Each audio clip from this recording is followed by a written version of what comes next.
नमस्कार मंडळी. तर आजच्या या भागात आपण अशा एका जिल्ह्याची सफर करणार आहोत जिथे इतिहास आणि निसर्ग यांचा एक अद्भुत संगम पाहायला मिळतो, आणि तो जिल्हा म्हणजे सिंधुदुर्ग. तर तयार आहात ना? चला तर मग सुरू करूयात आपली सिंधुदुर्ग सिरीज. जय श्रीराम मित्रांनो, स्वागत आहे तुमचं आपल्या एका नवीन ब्लॉगमध्ये. तर आज आपण आलो आहोत सिंधुदुर्ग जिल्ह्यामध्ये. तर पुढचे 3 दिवस आपण इथेच राहणार आहोत. आणि आता आपण कुडाळमधील खवणी बीचचे ते आपण एक स्टे बुक केलेला आहे. तर तुम्हाला आधी आसपासची जागा दाखवतो.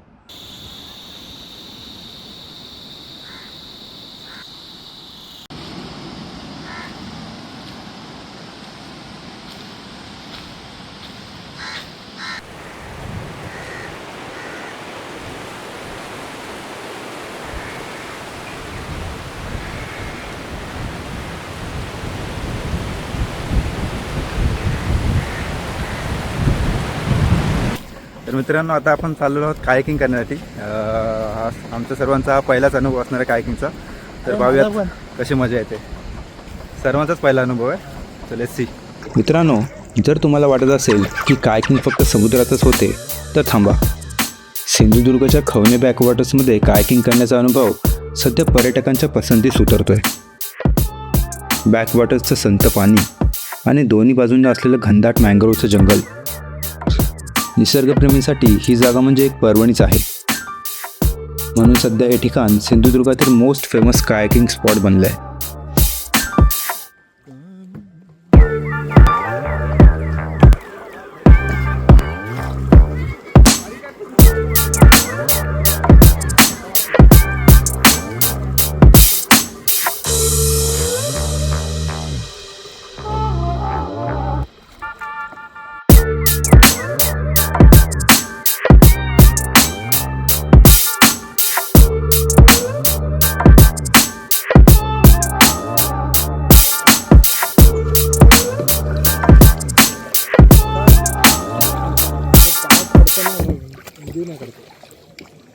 तर मित्रांनो, तुम्हाला देखील मालवणमध्ये जर कायकिंग करायचे असेल तर तुम्हाला खवणे बीचच्या इथे यावं लागेल.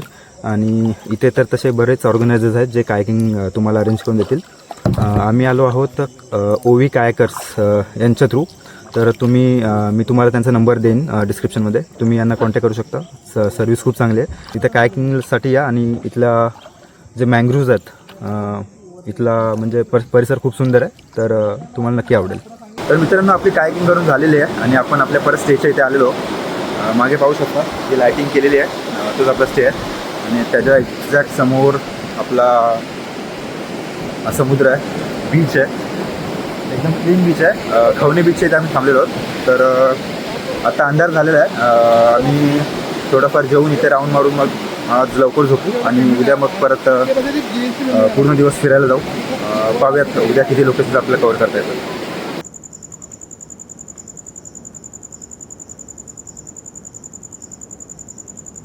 तर मित्रांनो, गुड मॉर्निंग. आज आहे दुसरा दिवस आपला मालवणमध्ये.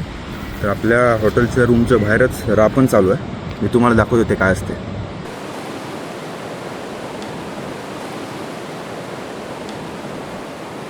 सिंधुदुर्गच्या किनाऱ्यावरचा हा एक असा क्षण जो तुम्हाला इथल्या संस्कृतीच्या अगदी जवळ घेऊन जातो.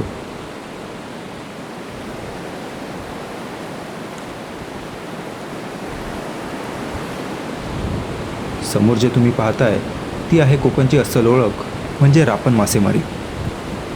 ही केवळ मासेमारी नाही, तर ही कोकणातली एक जुनी आणि पारंपरिक पद्धत आहे.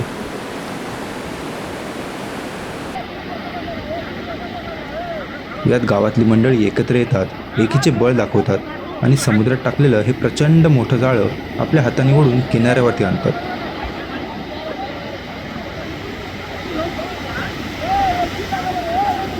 तर मित्रांनो, पाहू शकता इथे मासे पकडण्याचं काम चालू आहे.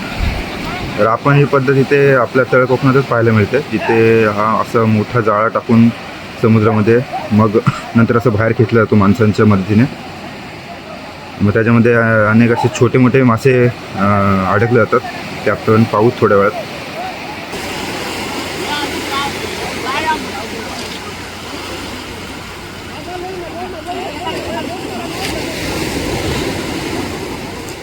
आजच्या या आधुनिक काळात जिथे सगळीकडे मशीन आली आहेत, तिथे आपली ही जुनी परंपरा आणि संस्कृती टिकवून ठेवणारा हा क्षण खरोखरच पाहण्यासारखा असतो. समुद्राने दिलेलं हे दान आणि त्यामागे असणारे हे कष्ट, हेच तर आहे खरं कोकण.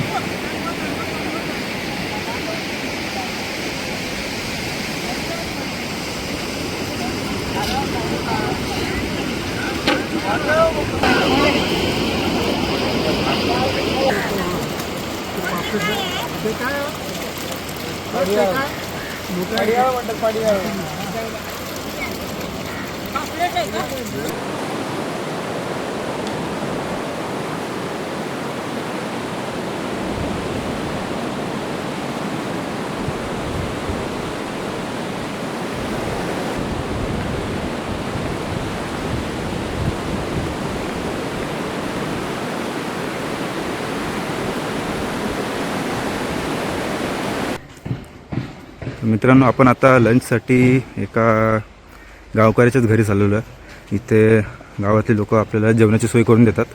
तर आम्ही कशी बोललेलो, आता तिकडे चाललो आपण.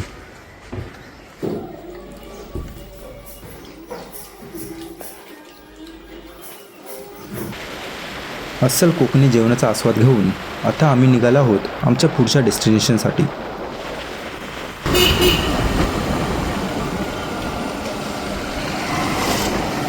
सिंधुदुर्गाच्या दक्षिण टोकाला असलेल्या रेडी या गावातील द्विभुज गणपती संपूर्ण महाराष्ट्रात प्रसिद्ध आहे. तर मित्रांनो, आता आपण आलो आहोत वेंगुर्ला तालुक्यातील रेडी येथे. इथे स्वयंभू गणपती बाप्पाचं एक मंदिर आहे. तर आपण जाऊन आतमध्ये दर्शन घेऊयात. इथली माहिती तुम्हाला मी सांगतोच पुढे.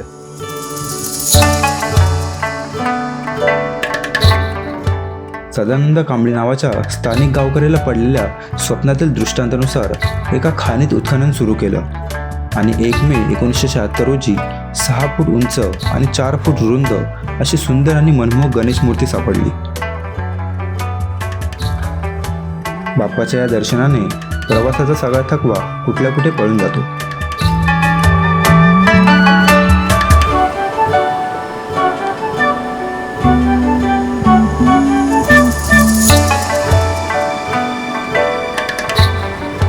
मंदिराच्या लगतच असलेल्या रेडी समुद्र किनाऱ्यावरून दिसणारा हा सूर्यास्ताचा क्षण खरोखरच पाहण्यासारखा होता.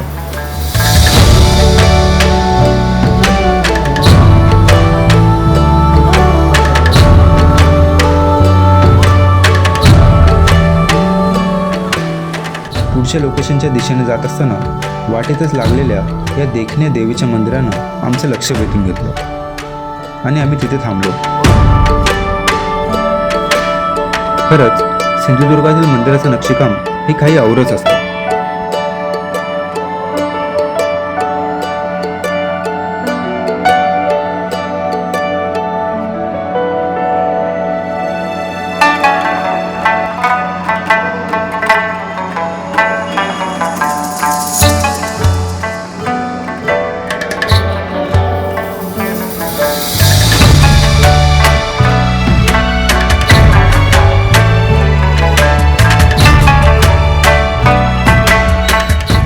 कोकणातल्या प्रत्येक वळणावर असंच काहीतरी ऐतिहासिक आणि सुंदर दडलेलं असतं.